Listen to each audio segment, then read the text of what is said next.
sau đấy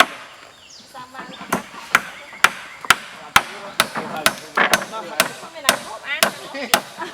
không ăn đâu mà cả thân thật đau phơi thoáng đau thật lẹ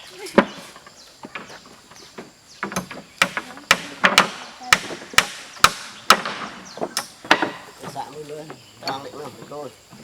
vai thấy qua đi cô ăn đông vị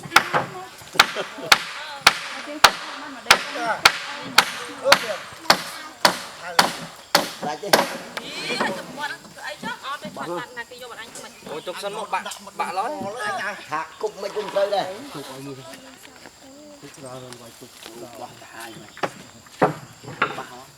nguồn đáy nè lơ càng này chôm nè lơ thôi vô hơn nè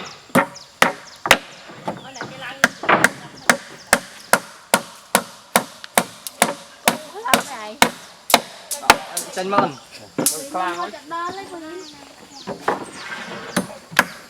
ta bẩn phân đó nghe dương lớp dương phải dặn tụi trái thôi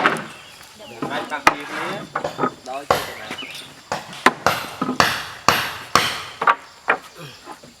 đi phải bọt vô ở đây này ai thì mưa mà bị bạc này bây giờ đón cho đây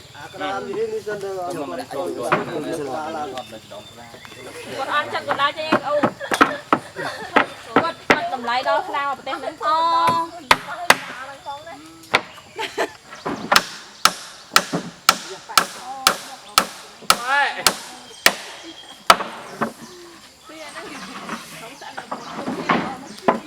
rồi chứ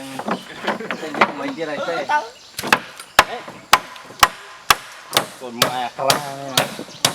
nào đi mẹ tôi lỡ ớt này ở Tết cô phải này này ta vài lúc nữa chú bao rồi vay chiêng không chú bao